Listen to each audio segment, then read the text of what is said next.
Design guidelines are a useful tool for protecting the character of a downtown or other district. The Ann Arbor Downtown Design Guidelines were adopted in 2011 for this purpose. The chief value and purpose of the guidelines is in providing clarity and focus on what is important to consider in the design of downtown projects and involved the input from a variety of community groups and a blue ribbon committee of design professionals. There are three complementary design tools for downtown Ann Arbor.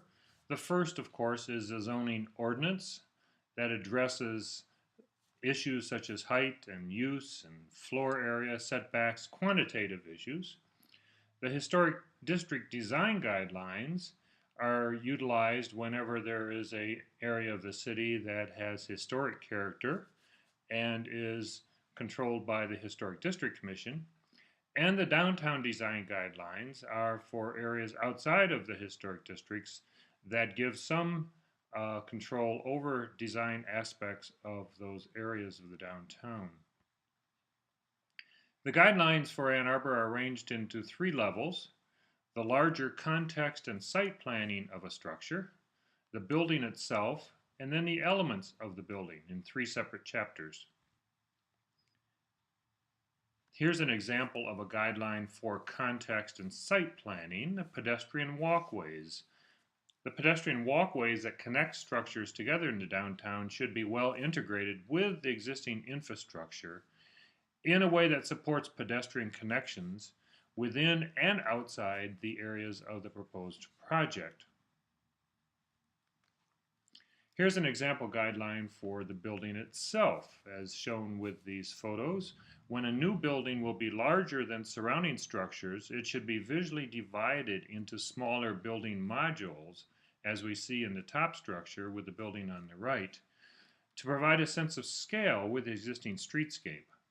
Suggested strategies include varying the heights of individual building modules. An example of a guideline for a building element could involve the entrance. For instance, a clearly define the primary entrance and orient it toward the street, as we see here. Use a canopy or an awning positioned over the entry to do this, and include distinctive paving patterns leading to the entrance. We see both of those features in this particular photo. Why do you have design guidelines? Well, they're useful for developers and architects because they describe for the architect what the city's expectations are in detail for a design, what are important to the city in keeping its character. It also shows examples of good design or appropriate design for the area. It gives feedback at the beginning of the development process rather than at the end when the final project is going to City Council for approval, helping to avoid that last-minute public resistance that is a very common thing with proposed projects. It improves attractiveness and public perception of the proposal and saves development costs by smoothing the approval process and getting everyone to tie into a design much earlier. It's also useful for city government because local officials who aren't necessarily trained in architectural design or planning benefit from the expert opinion of the Design Review Board on the design of proposed projects. It removes the need for Council and Planning Commission to make such design decisions, which they are often uncomfortable with. It streamlines the project review process, makes it easier for them to keep to their schedule and keep on their agenda, and does not limit development. It just makes it better. It's not trying to stop projects, it's just trying to make the projects more appropriate.